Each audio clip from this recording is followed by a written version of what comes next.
Imagine waking up one morning and the first thing you see on your phone is a notification that every single flight across the Middle East has been canceled. You scroll down. Stock markets in New York, London, and Tokyo are in free fall. The price of oil has doubled overnight. Economists are using the word collapse. And in the Persian Gulf, that narrow, glittering stretch of water that quietly powers the entire global economy, Iranian ballistic missiles and suicide drones are raining down on some of the wealthiest, most modern cities on the face of this earth. Dubai is on fire. Doha is under missile attack. The headquarters of the United States Navy's Fifth Fleet in Bahrain has been struck for the first time in its entire history. Airlines have grounded their fleets. Airports that once handled millions of passengers a week are empty and dark. The world's most important oil shipping lane is being threatened with a blockade that could trigger an economic catastrophe larger than anything we have seen since the Great Depression. And somewhere in the war rooms, deep beneath the royal palace in Riyadh, a man is sitting quietly, watching every single one of these events unfold on a bank of screens, giving calm, measured orders to the most sophisticated, most expensive, most powerful military machine the Arab world has ever assembled in its entire history. That man is Crown Prince Mohammed bin Salman, and what he has been building in secret at a scale and speed that most Western analysts completely fail to understand is now on the verge of changing the balance of power in the Middle East so completely and so permanently that the world that existed just 1 week ago may never come back. Stay with me all the way to the end of this video, because the final revelation about what MBS has actually constructed and what he's about to do with it will change the way you see this entire conflict, this entire region, and the future of the global order. This is not just a story about a war. This is a story about the birth of a new superpower in the heart of the world's most strategically important geography. And it starts not in Riyadh, but in Tehran, in Washington, and in the darkness of a single night that changed everything. To truly understand why Mohammed bin Salman has been building this army, and why the timing of what is happening right now is not a coincidence, but the inevitable result of decisions made years, even decades ago, you have to go back to the beginning of this crisis. You have to understand what happened in the last 6 days with a level of clarity and detail that most news coverage simply has not provided. Because the magnitude of what is unfolding in real time is so enormous, so historically significant, that it is easy to lose the thread in the noise of daily headlines. So let us slow down. Let us go through this carefully. Because only when you understand the full picture does MBS's strategy make complete and terrifying sense. For years, for literally decades, Western intelligence agencies, Israeli military planners, and American strategic thinkers had been running scenarios about what a direct military confrontation between the United States, Israel, and Iran would actually look like. They wargamed it in think tanks. They modeled it in Pentagon simulations. They debated it in congressional hearings and in the pages of Foreign Affairs and the Journal of Strategic Studies. And the consensus that emerged from almost all of that analysis was broadly similar. A conflict with Iran would be brutal, it would be complicated, it would have serious regional consequences, but it would ultimately be manageable. Iran's military, while significant by regional standards, was not in the same technological league as the United States military. Iran's air force was aging. Its surface-to-air missile systems were outdated compared to what the US was flying and the countermeasures it had available. Iran's navy was a collection of smaller vessels and submarines that would struggle to survive a serious confrontation with the US carrier strike groups positioned in the region. And Iran's nuclear program, while advanced and deeply concerning, had not yet produced a deliverable weapon.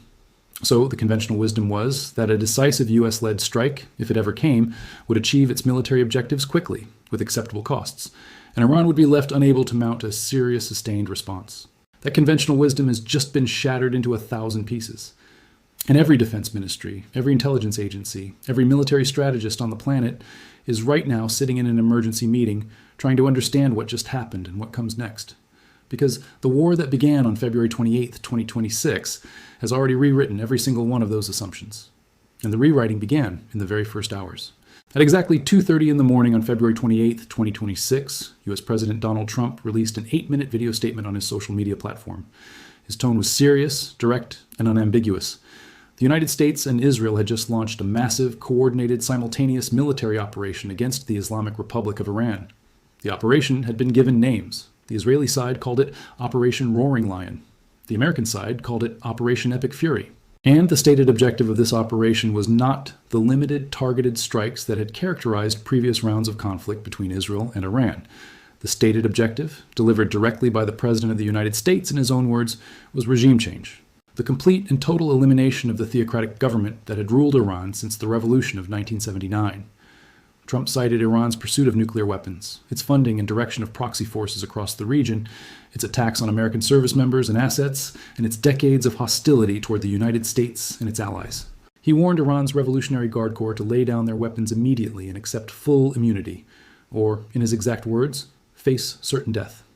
This was not a warning. This was an announcement of a war that had already begun, and what followed in the first 48 hours was a display of American and Israeli military power that has no real precedent in the modern era. The United States military, working in concert with the Israeli Air Force and intelligence services, struck nearly 2,000 separate targets inside Iran within the first 48 hours. 2,000. To put that in perspective, the entire NATO bombing campaign against Yugoslavia in 1999 involved approximately 900 strikes over 78 days. The U.S.-led coalition that overthrew Saddam Hussein's regime in Iraq in 2003 conducted about 1,500 air sorties in the first 24 hours of the initial shock and awe campaign. What happened to Iran in the first 2 days of Operation Epic Fury was, by any measure of military history, one of the most intense air campaigns ever conducted against a single country in the history of warfare. The cities of Tehran, Isfahan, Qom, Karaj, and Kermanshah were all struck simultaneously. Iran's nuclear facilities at Natanz were hit, military command centers were destroyed, communication infrastructure was targeted, and in the most dramatic and consequential single act of the entire operation, the compound of Iran's supreme leader, Ayatollah Ali Khamenei, was struck and destroyed, killing the man who had been the absolute ruler of the Islamic Republic for more than 3 decades. Khamenei was gone. Iran's top military leadership was decimated. And Israel, within 48 hours, had achieved something that military experts will be studying for generations: complete air supremacy over one of the largest and most heavily defended countries in the Middle East. But now, here is where the story takes the turn that nobody in Washington had fully modeled. The turn that is reshaping the entire geopolitical landscape. The turn that explains everything MBS has been doing for the past 8 years. Because Iran, even with its supreme leader dead, even with its command structure shattered, even with American and Israeli jets controlling its skies, had been preparing for exactly this scenario for years. Iran had dispersed its capabilities. It had hidden its weapon systems in tunnels, in mountain facilities, in civilian infrastructure across the country and across the region. And it had prepositioned its most important asset, not its nuclear program, not its air force, not its conventional army, but its massive, devastating, relatively low-cost arsenal of ballistic missiles, cruise missiles, and suicide drones. Thousands of them. Deployed not just on Iranian soil, but in the hands of proxy forces across Iraq, Syria, Lebanon, and Yemen. And on the very night that American bombs began falling on Tehran, Iran activated all of it simultaneously. Iran named its response Operation True Promise Full. And the name itself tells you something important. Operation True Promise. I was Iran's first direct missile strike on Israel in April 2024, in response to an Israeli strike on an Iranian diplomatic facility in Damascus. Operation True Promise came months later, as the conflict escalated. Each successive operation had been larger, more sophisticated, and more geographically expansive than the last. So Operation True Promise Full, launched in response to the most devastating military attack in Iran's history, was designed to be something different in kind, not just in scale. It was designed to cause maximum pain to every country that had enabled or facilitated or simply hosted the military infrastructure that made the American and Israeli attacks possible. And that meant every American ally in the Gulf, every country with a U.S. military base, every airport, every oil terminal, every critical piece of civilian and economic infrastructure that made the Gulf states function as the economic engines they had become over the past 4 decades.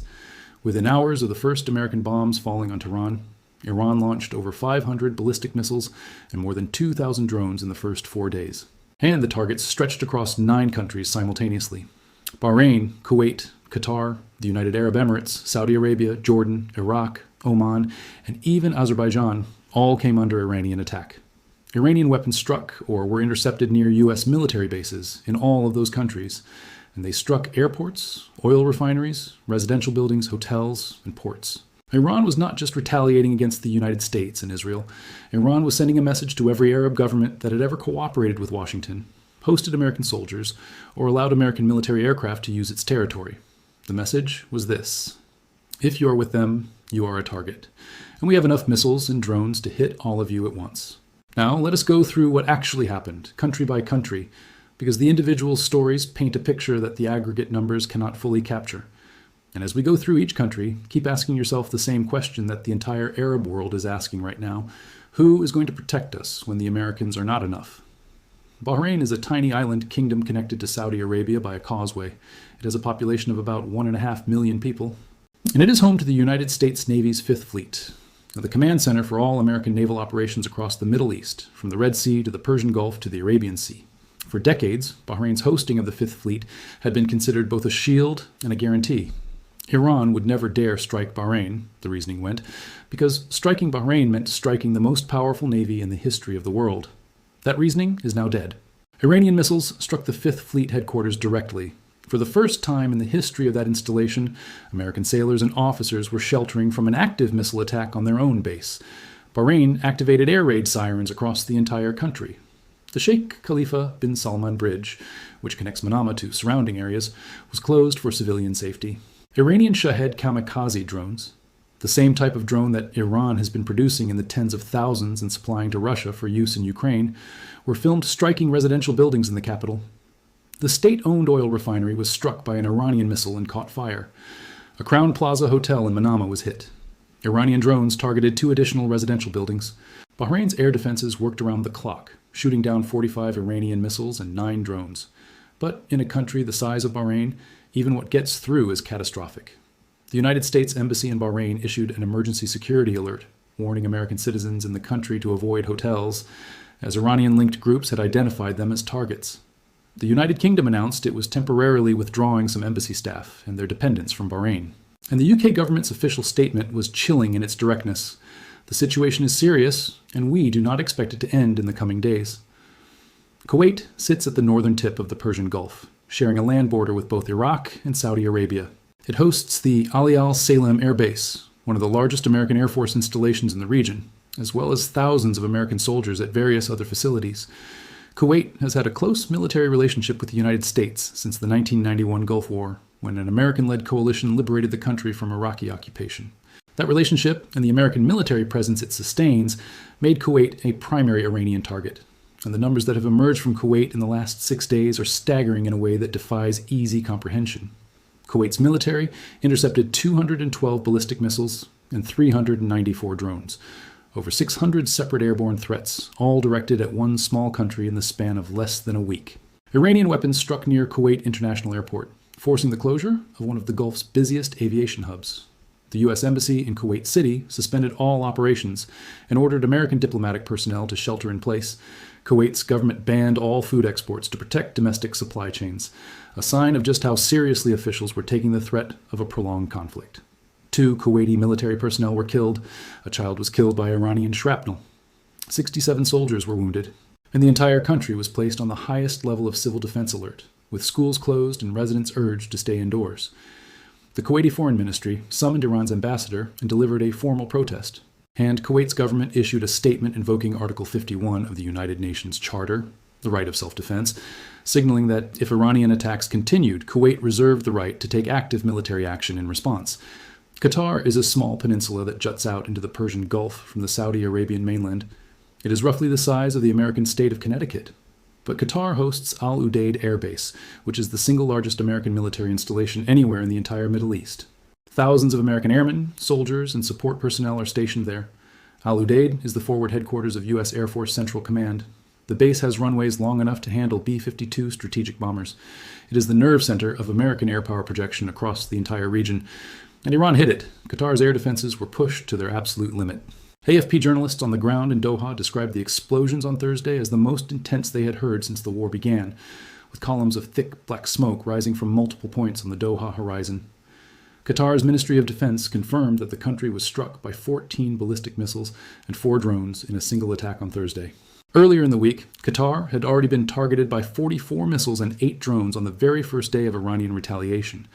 And then came the moment that made Qatar a historic actor in this conflict. 2 Iranian Su-24 Fencer bomber jets entered Qatari airspace without authorization or warning, heading directly toward the capital. Qatar's Air Force scrambled interceptors and shot both jets down. That made Qatar the first Arab nation in history to shoot down Iranian military aircraft in combat. Qatar's foreign minister, Sheikh Mohammed bin Abdulrahman Al Thani, immediately called his Iranian counterpart and demanded, in no uncertain terms, an immediate halt to all attacks on Gulf states. He called for a return to the negotiating table. Iran's foreign minister responded by saying that Iran's attacks were directed at American interests and not at Qatar itself, and that Iran maintained friendly relations with all Gulf neighbors. Qatar's foreign minister's response was essentially, "Then stop bombing us." It was a diplomatic exchange that would have been unthinkable 1 week earlier between two countries that had spent years carefully managing their relationship despite profound strategic differences. The United Arab Emirates presents perhaps the most economically devastating picture of the entire Gulf crisis. The UAE, and Dubai specifically, had spent the last 20 years transforming itself from a pearl diving backwater into one of the most globally connected, economically dynamic, and architecturally spectacular cities on the planet. Dubai's economy is built on trade, tourism, finance, aviation, and logistics. It is the hub through which an extraordinary percentage of global commerce flows, and all of that is now under direct threat. The UAE Ministry of Defense's confirmed numbers are breathtaking. Since the war began, Iran has launched 941 drones, 165 ballistic missiles, and 2 cruise missiles at the UAE, a total of over 1,100 separate weapons directed at a single country. The vast majority were intercepted. UAE air defenses destroyed 6 ballistic missiles and 126 drones in a single day on Thursday alone, but 35 drones still made it through, causing material damage across the country. International airports in Dubai and Abu Dhabi, airports that together handle over 150 million passengers per year under normal conditions, were struck by Iranian munitions. Emirates Airlines, the world's largest long-haul carrier, suspended operations. Qatar Airways did the same. Flight tracking data showed the skies over the Persian Gulf, normally among the busiest airspace on the planet, going virtually dark. The economic consequences of that aviation shutdown alone are being calculated in hundreds of millions of dollars per day. Iranian drones struck Amazon data centers operating inside the UAE, a direct attack on American tech infrastructure in the country. Iranian weapons struck the port of Jebel Ali, one of the busiest container ports in the world. 6 Pakistani and Nepali nationals were injured when drone debris fell in Abu Dhabi. And the visual that captured the world's attention: a yacht sailing calmly past a massive column of black smoke rising from the Dubai waterfront, as a burning plume from an Iranian strike consumed a facility near the port. That image said everything. The world's playground was on fire. Saudi Arabia's situation is perhaps the most consequential of all, for reasons that go far beyond the immediate military and security dimension. The Kingdom of Saudi Arabia is the world's largest oil exporter. It sits atop the largest proven oil reserves on Earth. The eastern province of Saudi Arabia, the region that Iran specifically targeted with its missiles and drones, is home to the Saudi Aramco oil infrastructure, including the massive Abqaiq processing facility. Abqaiq handles roughly 7% of the world's daily oil supply. You may remember that in September 2019, a drone and cruise missile attack on Abqaiq, widely attributed to Iran and its proxies, temporarily knocked out 5% of the world's entire daily oil production in a single morning. The global oil market reacted with one of the largest single-day price spikes in its history. Now imagine that attack, but bigger, sustained, and occurring in the context of an active regional war with no clear end date in sight. Saudi state television confirmed that Iranian weapons had targeted both the capital, Riyadh, and the eastern province directly. Saudi Arabia's air defenses successfully intercepted the incoming missiles and drones. The kingdom officially reported no casualties from these specific attacks. But the Saudi government's characterization of the attacks, calling them in official government language a blatant and cowardly aggression, signaled a level of fury and alarm in Riyadh that would have serious strategic consequences. Because this was not just an attack on Saudi Arabia. This was an attack on the entire premise of Gulf security architecture. It was an attack on the idea that hosting American forces provided any meaningful protection against Iranian aggression. Now we need to talk about the economic dimension of this crisis in detail, because this is the part of the story that affects not just the governments and the militaries involved, but every single person on Earth who buys fuel, who pays for groceries, who has savings in a stock market, or who works in any industry that depends on global trade. And the number that sits at the center of all of this, the number that makes everything else more alarming, is 20%.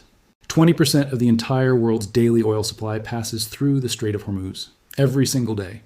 Millions of barrels of crude oil loaded onto supertankers in the ports of Kuwait, Bahrain, Qatar, the UAE, and Saudi Arabia, and transported through that narrow channel, just 33 kilometers wide at its tightest point, on their way to refineries in Europe, China, Japan, South Korea, India, and the United States. The global economy runs on that oil. It heats homes in Germany, it fuels factories in China, it powers the trucks that deliver food to grocery stores across America. There is no short-term substitute for it. There is no pipeline that bypasses the Strait of Hormuz that can handle that volume. If the strait closes, or even if shipping companies simply believe it might close, or calculate that the insurance costs of sending a supertanker through a war zone are too high, the consequences for the global economy are not just serious. They are catastrophic in a way that the word catastrophic barely covers. And Iran has now explicitly threatened to do exactly that. A senior IRGC official made the statement publicly and directly, "No oil will leave the Strait of Hormuz. Any ship that attempts to pass through will be set on fire." That statement, made by a senior official of a country that is currently in an active military confrontation with the United States and Israel, was not dismissed as empty rhetoric. Markets treated it as a credible threat. Because Iran has the military capability to make it real.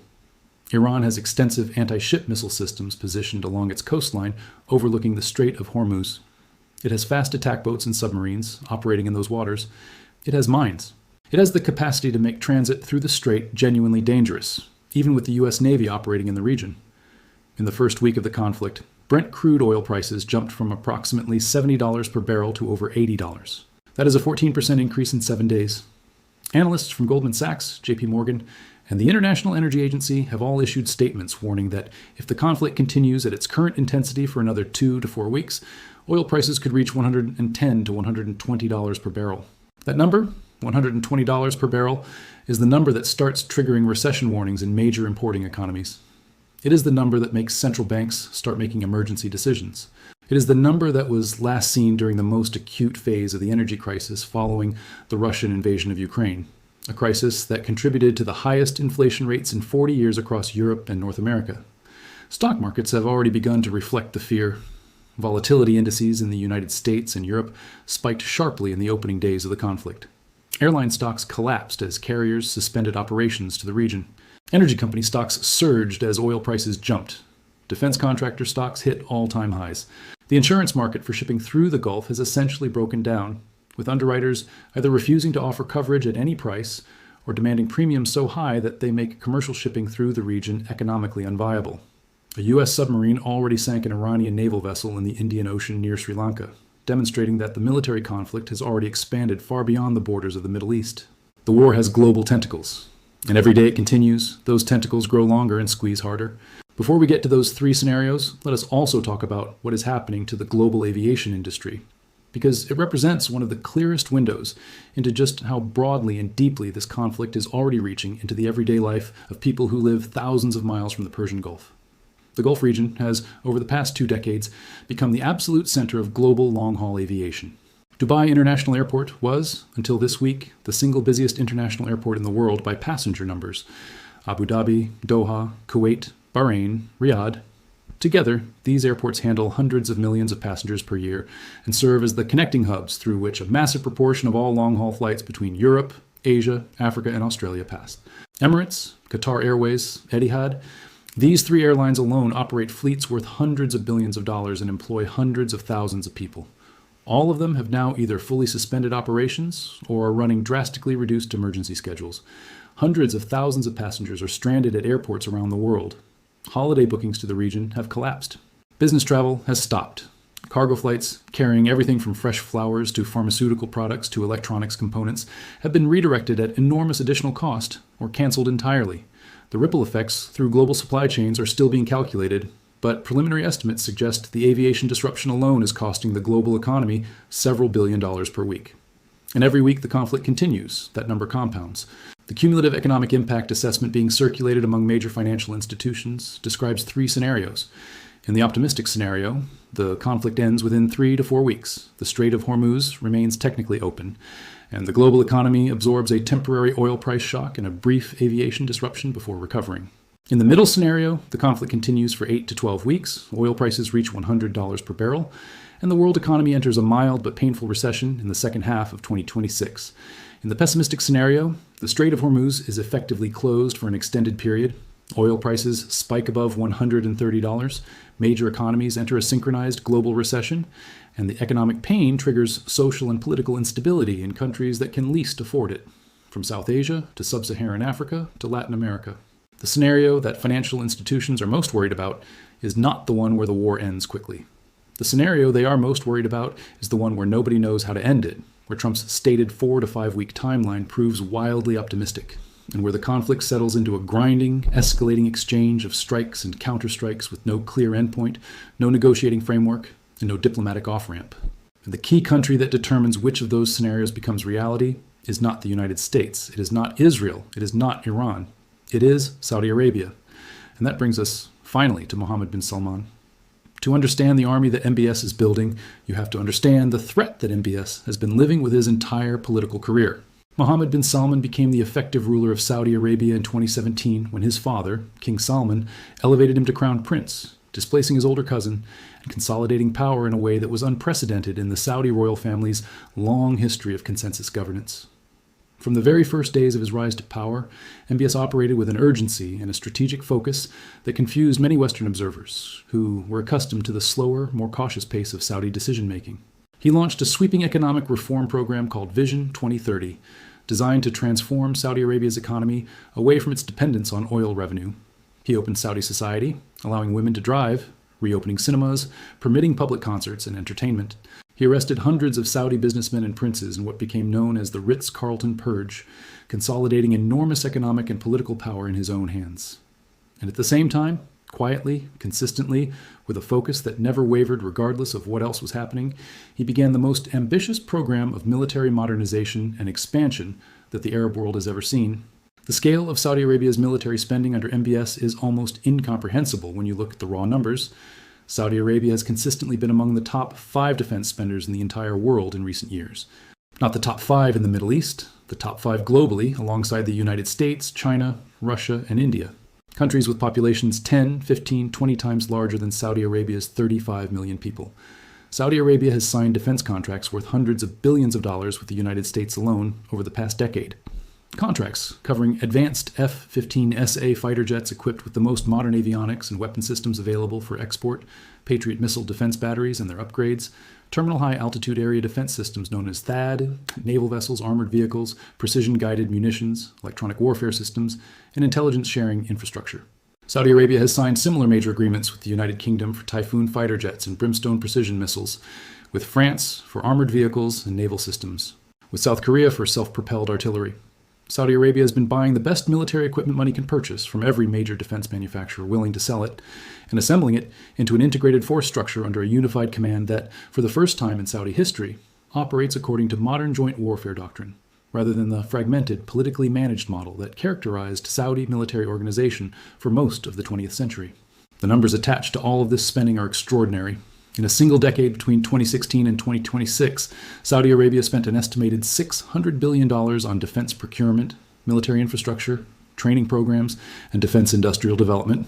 That is not a rounding error. That is more than the GDP of many medium-sized economies. It is an investment so large, so consistent, and so strategically focused that it fundamentally changes what Saudi Arabia is, not just militarily, but geopolitically. A country that spends that kind of money on its military over that length of time, with that level of strategic intentionality, is not building a force for show. It is building a force for war. And the men and women MBS has placed in command of that force understand the mission with absolute clarity.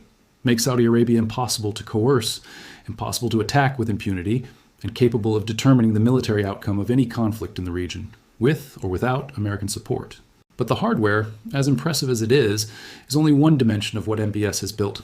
The other dimension, the one that defense analysts who study the Saudi military closely say is equally, or perhaps more important, is the doctrine and the training and the institutional transformation that MBS has driven inside the Saudi armed forces. Saudi Arabia has been quietly but systematically working with American, British, and French military advisors and trainers to rebuild its armed forces from the inside out. The Saudi Air Force, which was already one of the most technologically advanced in the region simply by virtue of the equipment it had purchased, has undergone a transformation in its training standards, its combat readiness protocols, its tactical doctrine, and its ability to conduct sustained, complex multi-domain operations. Saudi military pilots are now training at standards comparable to their American and European counterparts. Saudi air defense crews operating the Patriot and THAAD batteries are among the most practiced and experienced in the world, having operated in a live threat environment for years due to sustained Houthi missile and drone attacks from Yemen. And beyond the pilots and the air defense crews, MBS has invested in something that gets far less attention but matters just as much in modern warfare: Saudi Arabia's cyber and electronic warfare capabilities. Over the past 5 years, Saudi Arabia has quietly built one of the most capable cyber defense and offensive cyber operations programs in the Middle East. It has partnered with American and European technology companies and intelligence agencies to develop the ability to disrupt adversary communications, degrade enemy sensor networks, and protect its own critical infrastructure from digital attack. In a conflict with Iran, a country that has demonstrated sophisticated cyber capabilities through attacks on Saudi Aramco, global financial institutions, and American infrastructure. This dimension of the military competition is not secondary. It is central, and Saudi Arabia's investments in this space represent one of the least visible, but potentially most consequential aspects of what MBS has been building. That point is worth dwelling on for a moment because it is one of the factors that most observers of the Gulf crisis have missed.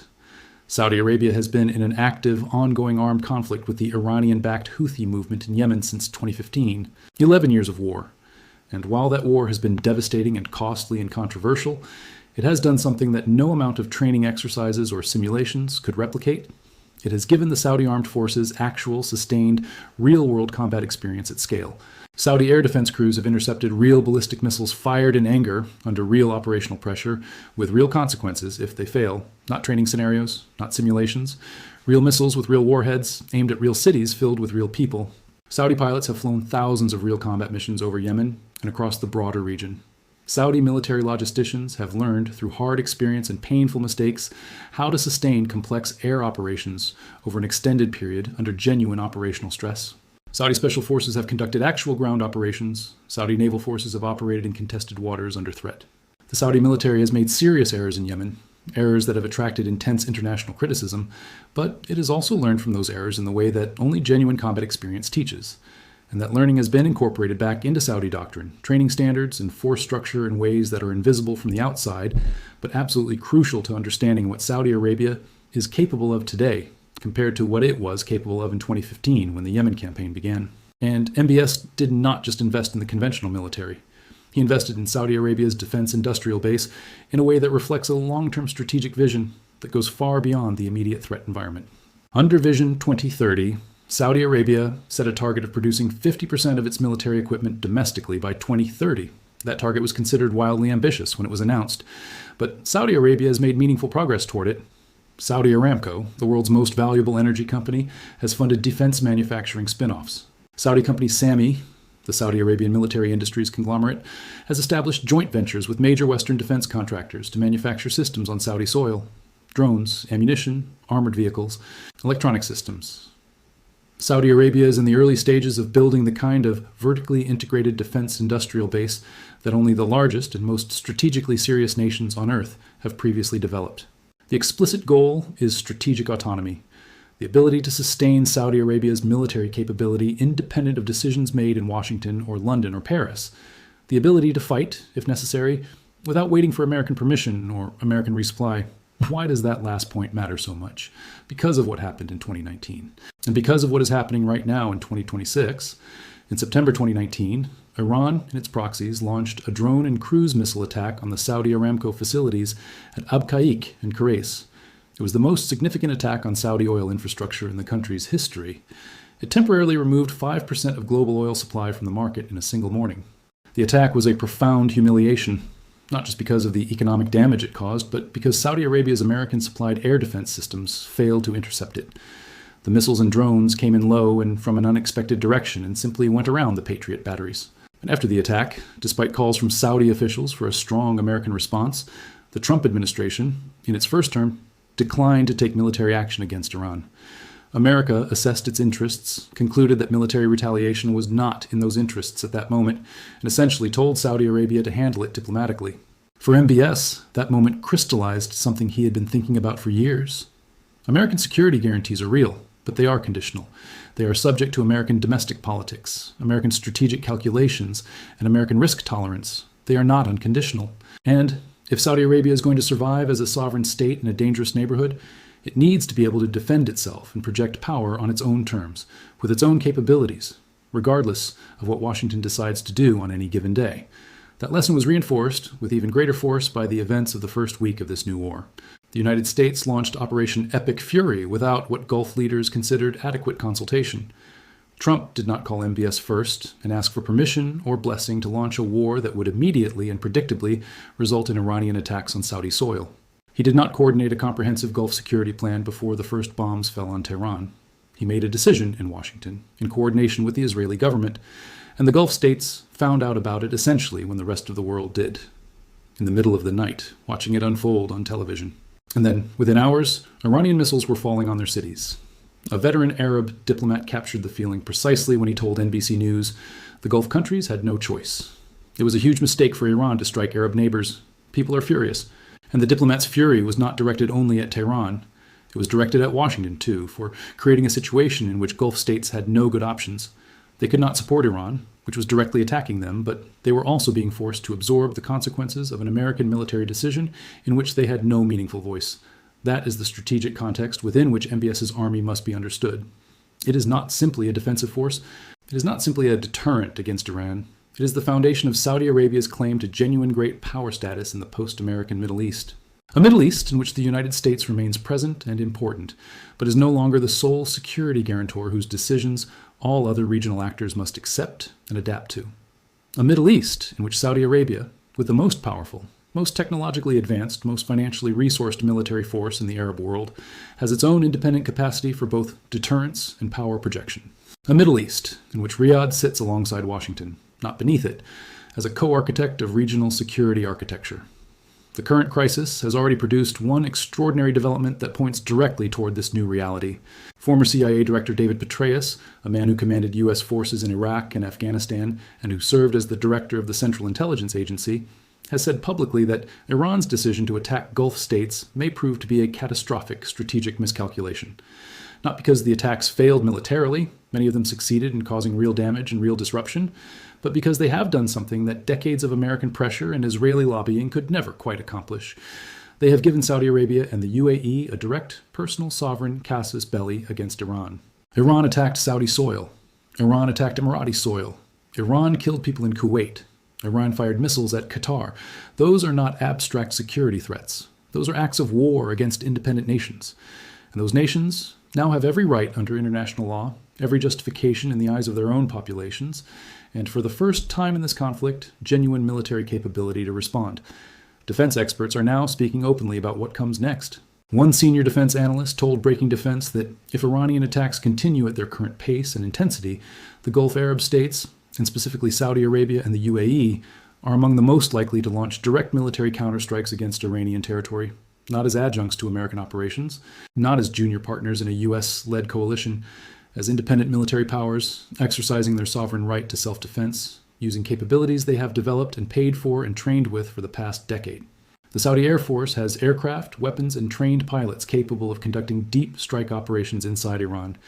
The UAE's Air Force, equipped with the most advanced F-16 Block 60 variants in the world, aircraft so capable that the U.S. Air Force itself does not operate them, is similarly capable of projecting force at ranges that cover every significant target inside Iran. And both Saudi Arabia and the UAE have been sharing intelligence, coordinating air defense operations, and running joint training exercises at levels of sophistication and interoperability that were simply not present in these militaries even 5 years ago. What MBS has built is not yet complete. He himself would be the first to acknowledge that. The defense industrial base is years from producing 50% of Saudi military needs domestically. The doctrine and training, while vastly improved, still has gaps. Integration between the different service branches, Army, Navy, Air Force, Air Defense, Special Operations, is still a work in progress. And Saudi Arabia, for all its military investment, has not yet fought the kind of large-scale, complex, high-intensity conflict that would truly test everything MBS has built. But here is the critical point. It does not need to be complete to change the strategic calculus. It just needs to be credible. It just needs to be real enough that Iran's military planners, looking at their options for the next phase of this conflict, have to include in their calculations the possibility that they are not just fighting the United States and Israel.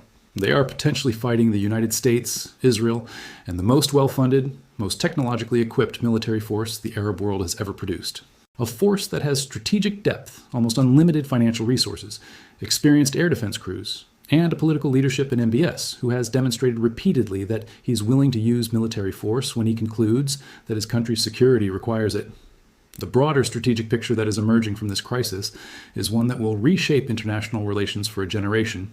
The old Middle East The Middle East, in which American power was the overwhelming dominant factor, in which regional actors defined their security options primarily in terms of their relationship with Washington, and in which Iran could play a destabilizing role with relative impunity because none of its neighbors could effectively challenge it independently. The Middle East is over. What is being born in the smoke and fire of this extraordinary week is something genuinely new. A multipolar Middle East in which Saudi Arabia, backed by the army MBS, has been quietly assembling, is a genuine great power in its own right. A Middle East in which the Arab states of the Gulf are no longer supplicants asking for American protection, but strategic actors defining their own security interests and possessing the military instruments to pursue them. A Middle East in which Iran must reckon not just with American carrier strike groups and Israeli air power, but with an Arab military establishment that has finally, after decades of investment and effort, reached a level of competence and capability that makes it a genuinely dangerous adversary. This does not mean the war ends quickly. It does not mean the suffering stops soon. The conflict has already killed over 1,000 people in Iran, claimed lives in multiple Gulf countries, disrupted the global economy, and set in motion forces whose full consequences will not be clear for months or years. Trump has said the war may last 4 to 5 weeks. Military analysts say that timeline is almost certainly optimistic. The Iranian military, even without Khamenei and with its command structure disrupted, has demonstrated that it retains the will and the capability to sustain a punishing campaign of missile and drone strikes across the region. The United States has struck nearly 2,000 targets in Iran, and the war is still going. There are Kurdish armed groups moving toward the Iranian border. There are questions about who leads Iran now, with Khamenei's son, Mojtaba, emerging as a potential successor. There are diplomatic initiatives being launched by Qatar and other Gulf states, trying to find some kind of off-ramp before the situation spirals further. None of it has worked yet. And every day the war continues. The economic pressure mounts, the humanitarian costs grow, and the risk of an accidental escalation that takes everything to a genuinely catastrophic level increases. But through all of it, the strategic reality that MBS has been engineering for the past 8 years is becoming more visible and more consequential with every passing day. He saw this coming. He understood that the Middle East was heading toward a moment of violent transformational reckoning, a moment when the accumulated tensions between Iran and the Arab world, between the Revolutionary Islamic Republic and the pragmatic monarchies of the Gulf, between Iranian regional ambition and Saudi regional leadership, would finally reach a breaking point. He understood that when that moment came, Saudi Arabia could not afford to be a passive victim waiting for American rescue. It needed to be a sovereign military power capable of defending its own territory, protecting its own people, and projecting its own influence in the post-conflict order. And so he built the army, methodically, expensively, sometimes controversially, but consistently and with strategic purpose. The most powerful Arab army in history is not a finished product, but it is real. It is operational. It is combat capable in ways that the Arab world has never been before. And as the smoke continues to rise over Tehran and Dubai and Manama and Doha, as the world watches and wonders how this ends, MBS is sitting in that war room, watching his investment, watching his decade of work and making the calculations that only he can make. When does Saudi Arabia stop absorbing Iran's punches and start punching back? When does the most powerful Arab army in history stop being a deterrent and start being a weapon? When does Riyadh stop waiting for Washington and start acting alone? That moment has not yet arrived. But everyone in the region, everyone in Washington, everyone in Tehran, and everyone watching this video knows one thing with absolute certainty. It is coming. And when it does, the world will discover what MBS has actually built. And nothing in the Middle East will ever be the same again. Let us take one final moment to step back from the day-to-day chaos of explosions and missile interceptions and diplomatic statements and think about the larger arc of history that this conflict is part of. Because what is happening right now is not just a war between the United States, Israel, and Iran. It is the final act of a story that began in 1979 when the Iranian Revolution overthrew the Shah and established the Islamic Republic. For 47 years, that revolution exported instability, funded proxy forces, threatened its neighbors, pursued nuclear weapons, and positioned itself as the primary challenger to American power and Arab sovereignty in the Middle East. For 47 years, the Arab states of the Gulf responded to that threat with a combination of diplomacy, economic hedging, American military protection, and quiet accommodation. They funded American military buildups, they hosted American bases, they bought American weapons, and they hoped that the threat from Tehran would either be contained by Washington or would eventually burn itself out from within. Neither happened. Iran grew stronger. Iran's proxies spread across the region. Iran came closer and closer to nuclear capability. And through it all, the fundamental strategic imbalance at the heart of the Middle East remained. Iran was willing to use force, willing to destabilize, willing to accept costs in pursuit of its regional ambitions, while the Arab states relied primarily on external guarantors, whose commitment was always conditional and whose strategic interests never perfectly aligned with those of the Gulf monarchies. MBS broke that pattern, deliberately, expensively, and at great political cost, both domestically and internationally.